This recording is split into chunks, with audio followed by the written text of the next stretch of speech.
Welcome. Hello to the Peterson Automotive Museum and its members. My name is Todd Blue, and I'd like to invite you into my garage today.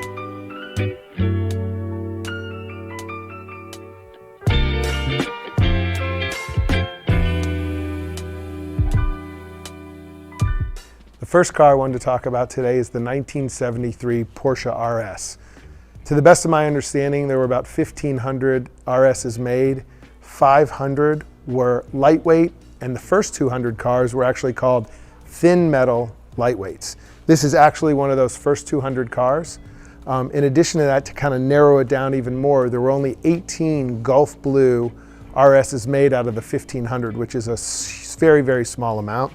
And there were only 4 made in the lightweight.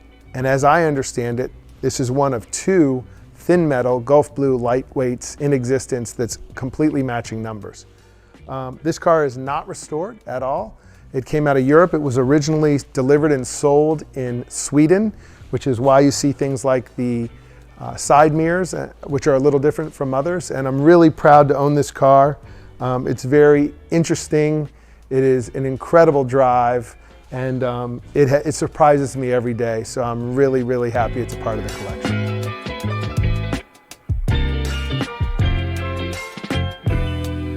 Both of these cars, I think, belong together and almost can be described together.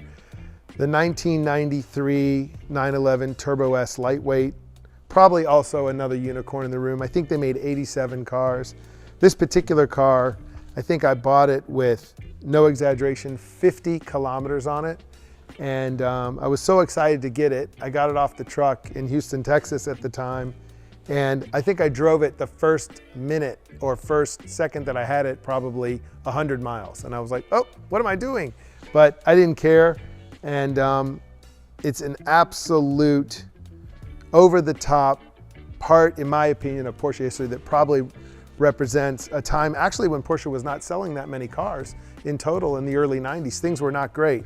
But the products they were creating at the kind of end of the run of both of these air-cooled turbos were outstanding. So Turbo S lightweight in 1993, and then of course 1997 Turbo S in Sunoco blue. Both of these cars are paint to sample, but this car in particular for the Peterson, especially the LA audience, is a really special car for Los Angeles. It was once owned by Otis Chandler, who had an amazing collection and of course was the editor of the LA Times. So Sunoco blue, a 24 option code car, beyond incredible accoutrements from Porsche Exclusive and what they accomplished on the interior. But and a lot of people talk about, well, were these stripes painted in the factory or did he put them on? To our understanding, Mr. Chandler added these stripes later when he got the car. And for me, while I usually like everything completely authentic from the factory, I think this car has so much special history with Otis Chandler and the image, the iconic kind of look of this car. I think this car was a Matchbox car, as a matter of fact. I wanted to keep the stripes, and so love both these cars. I think they belong together. I think they should sit together, and I think they should stay together in whatever collection they eventually end up one day, hopefully with me for a long time, but whoever's the next custodian one day, these would be great cars to have together.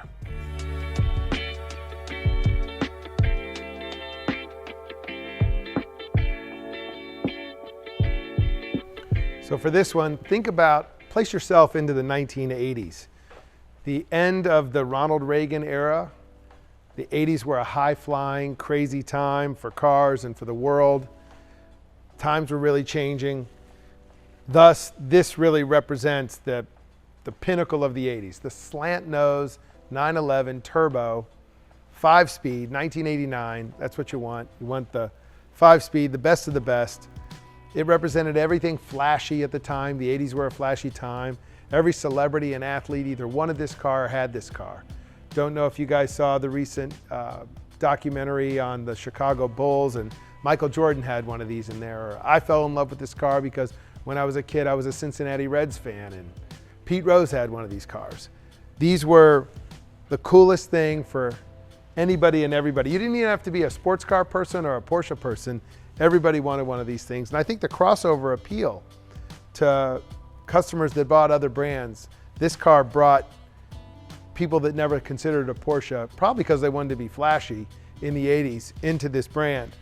But this car still maintains its incredible speed. It's still one of the fastest cars of the 80s. And this car actually was painted in a paint to sample Mercedes blue. And it has a gorgeous cream interior, and always get people cheering when we drive this car. So it's a lot of fun.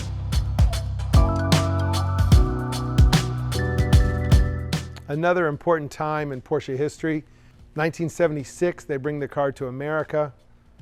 I bought this car from a gentleman who reminded me the New York Auto Show used to launch the 911 Turbo. This is a Polar Ice Blue 911 Turbo. They made 3 Polar Ice 911 Turbos in 1976. This was the car, the fastest thing that ever had been experienced at that time. And this color stands out ridiculously. A car that just became the icon of icons, has the livery on the side with these turbo stickers.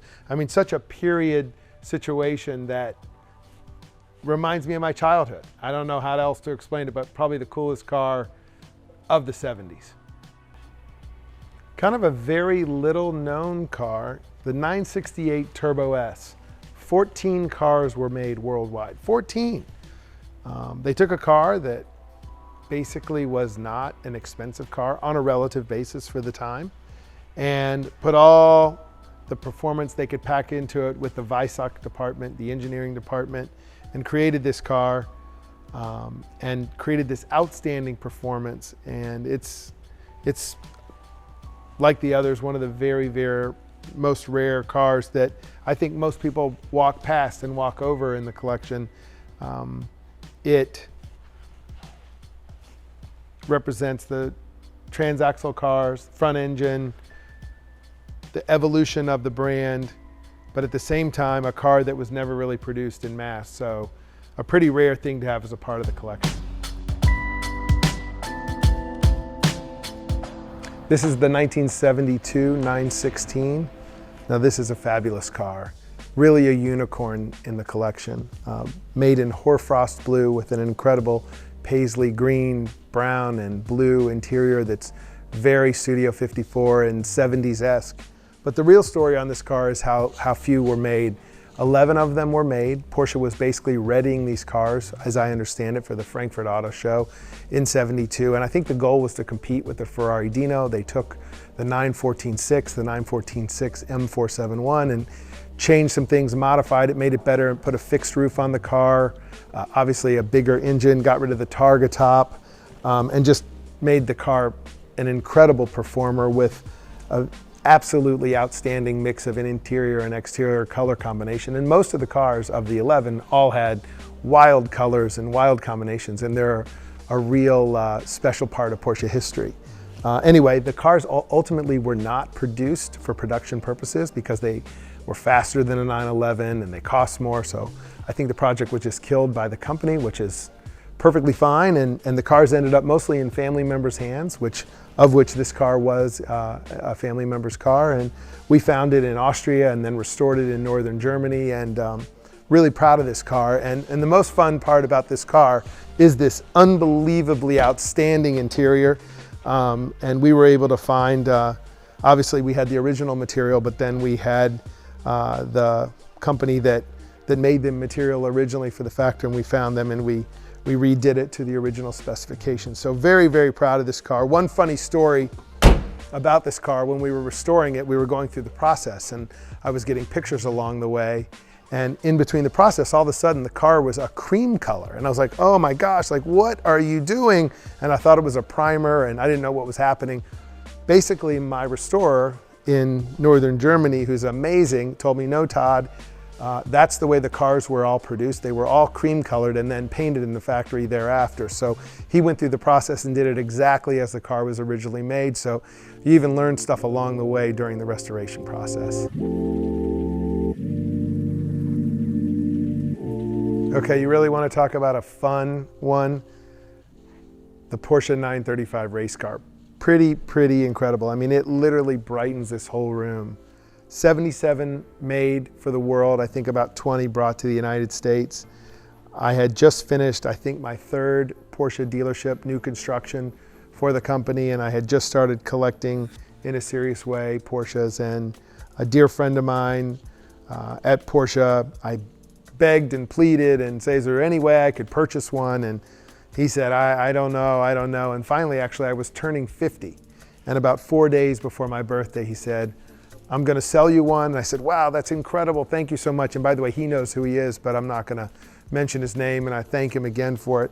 He said, and I have one other surprise for you. And I said, what's that? He said, I got you serial number 50 for your 50th birthday. So pretty incredible. This car means a lot to me personally because of him and my dear friendship with him. And I mean, just things like when you open this door, I mean, it is paper thin. I had the great opportunity to drive it at Road Atlanta on the track, and literally freaked me out. I couldn't believe, I mean, a real, absolute, unadulterated race car. Makes everything light up in this entire collection.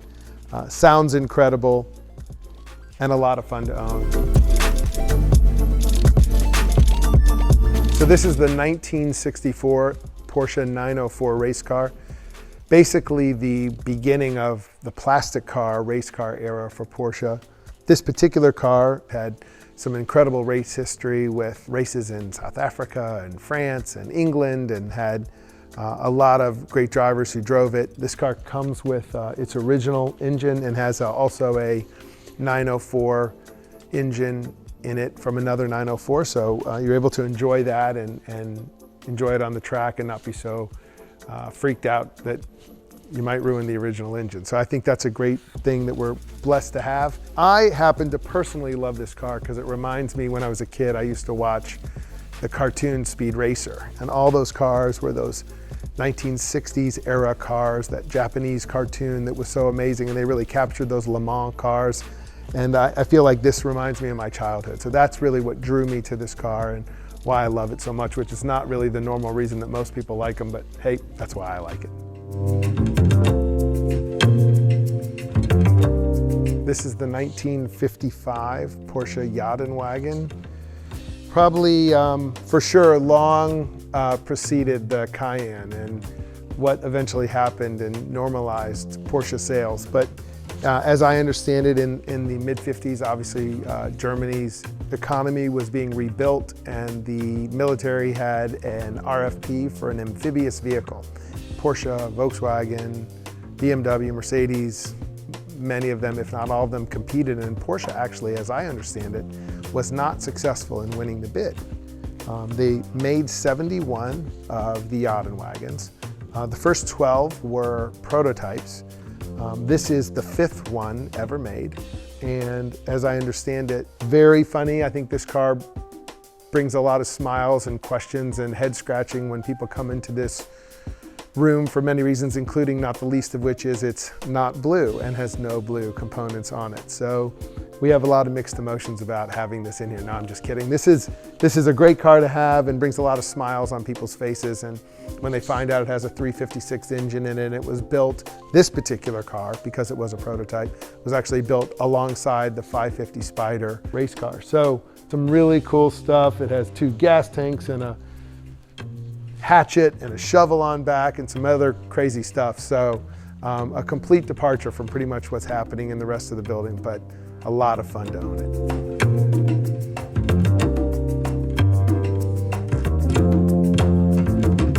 Let's place ourselves in 1989. Think about it. Porsche hadn't made a Speedster, I don't think, since 1959. So here they go, 30 years later, and all of a sudden they announced the Speedster. I think it was amazing. People freaked out. It was incredible. And there were 2 of them, but most people don't know that. There was the narrow body Speedster and the wide body Speedster. Most people don't even know this car existed, so we're going to start with this one.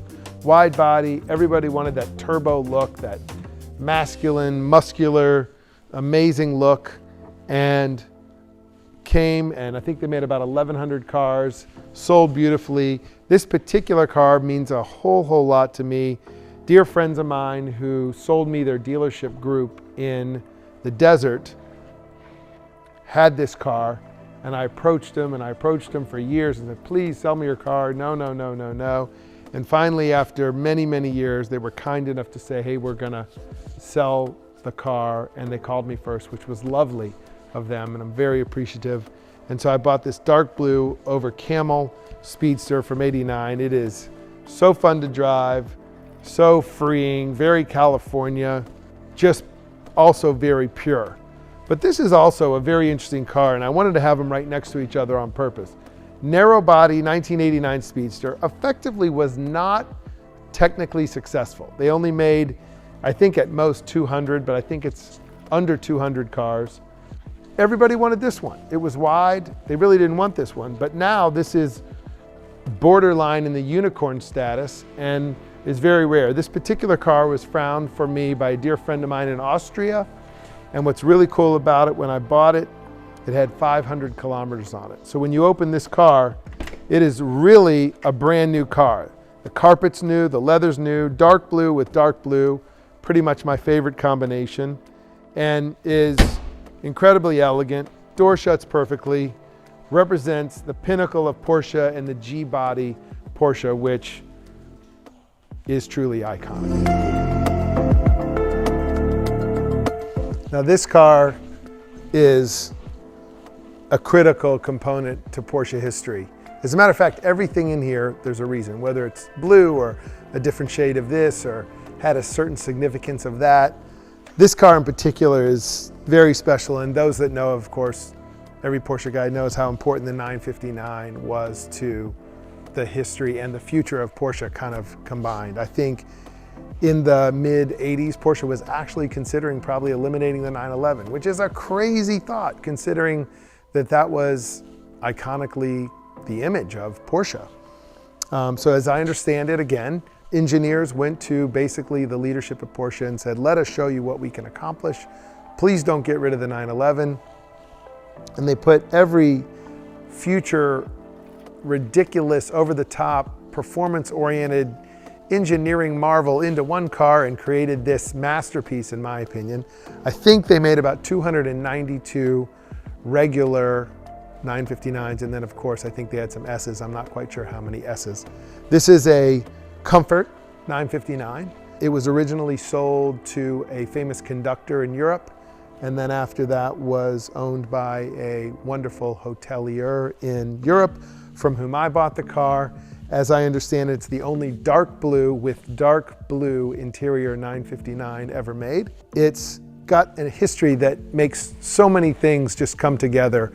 And one of our favorite stories that we always talk about or hear about is when Bill Gates and Paul Allen evidently wanted these cars, and they bought a few and brought them to the United States, and then they were told, no, you can't bring them in, and the cars were kept at port, and they worked with some people in America that actually created what we all know now as and of show and display, which allows individuals to bring cars in for engineering, education purposes and other things. So that's originally how these cars even were allowed to even be in the United States. Now, of course, as in this case in 1988, anything over 25 years is okay, but this car is driving the future in the past, in the 1980s. So when you get in this car and you say, this was 1988, and this car did these things, it is absolutely incredible, and you feel like you're driving a car from the 2000s. Fast, performance, handling, sound, comfort, has it all. Probably one of my favorites in the room. Dark blue with dark blue.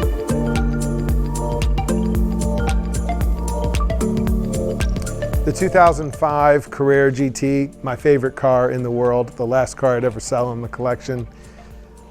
Became friendly with the gentleman who owned the car and talked to him for a few years before he decided to sell it to me. He was the first owner of the car, lived in the Northeast, and it's, as you can see, dark blue. I think they might have made 4 for the United States in dark blue. The best sounding car, in my opinion, ever made.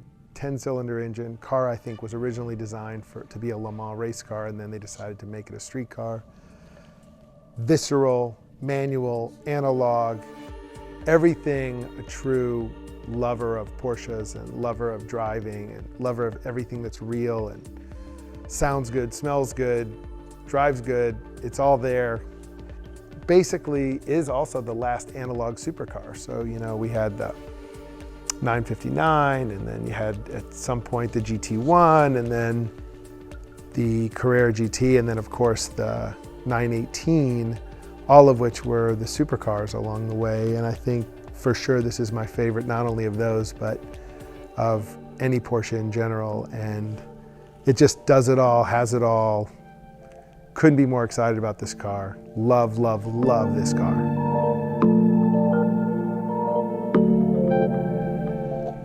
The Porsche 918. This car means a lot for so many reasons for the future of Porsche that are not even spoken about. Of course, it's an incredible supercar. Of course, it's the next derivation after the Carrera GT. Of course, it competed with the supercars of the other brands that were making the same of its time. This is a groundbreaking car. Of course it's fast. Of course it's outrageous. Of course it's incredible. Of course it's a supercar. But it has incredible importance to the future of Porsche, and I think that's why this car is significant.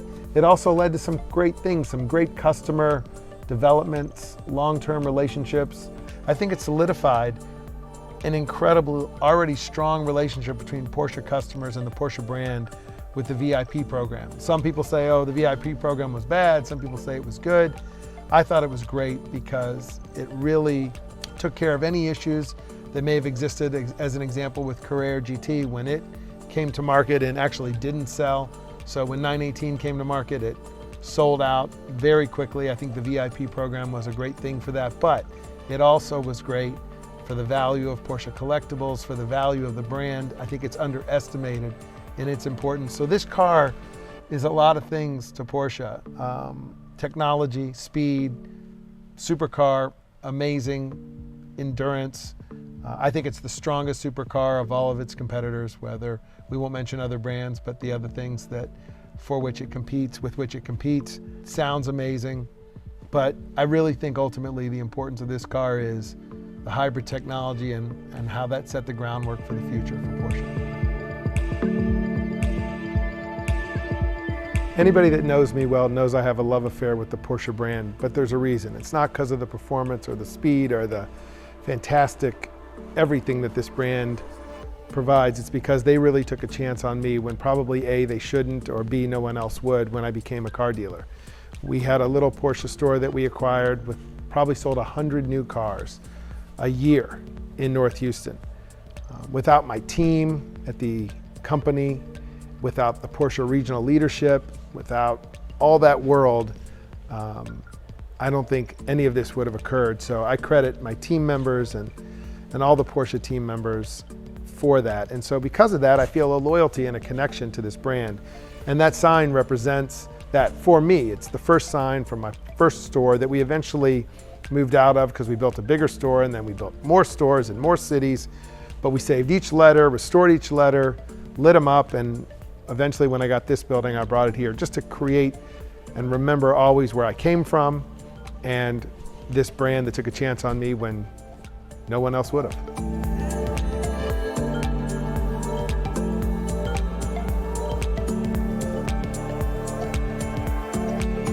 When you talk about a singular brand, but you talk about one spectrum to the other, I think this is a great place to really analyze the brand. The 1964 356 SC sunroof coupe, the end of an era, the last kind of derivation of the 356. This particular example in Bally blue with red leather as it was born. The car drives, I think it's the most modern driving 356, which makes sense because it's the last one or the last year. Obviously they were getting ready to launch the 901, i.e. the 911 in '65. And this took everything that they learned for a few decades and maximized them in the final kind of version of this car. I love the Bally blue. I think it's a beautiful color. Love the luggage rack. This car belongs with skis or plaid luggage on the back. And then of course you come over here to the modern day GT2RS of the 991.2 model of the 911.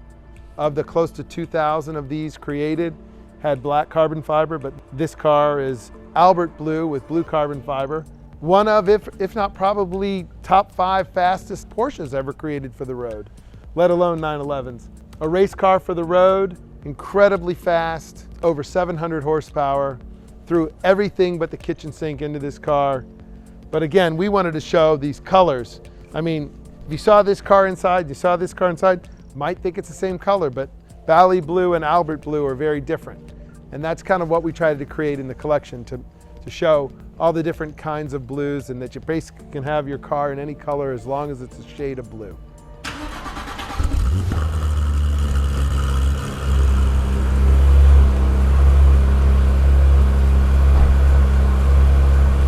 Think about 2016. Porsche is, I think, flying high, creating amazing cars, doing what they do, and all of a sudden they shock the world with the 911R. Harkening back to the 67, 68 iconic 911R, one of which only 20 were made. And I think they shocked the world with this car.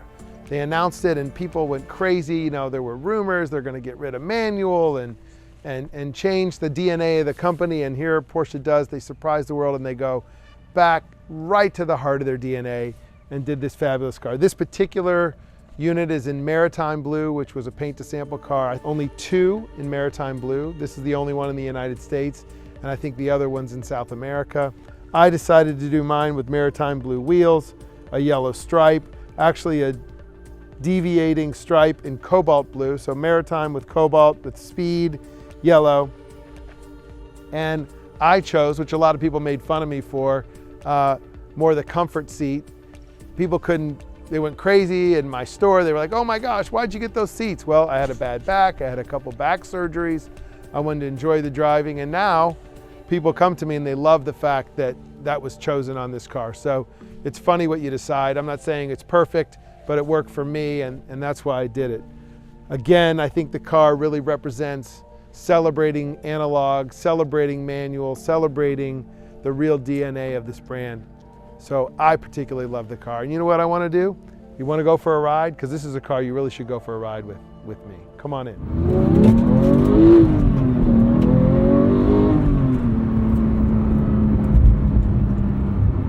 So the 911R is, first of all, the sound, the grittiness, the throatiness of the transmission, the short gear ratio.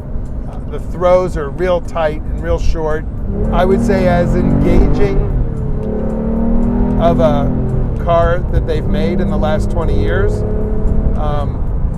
You really feel the road, you feel connected to the car. It is a celebration of everything Porsche has always been, wants to be, will be, and absolutely is pure.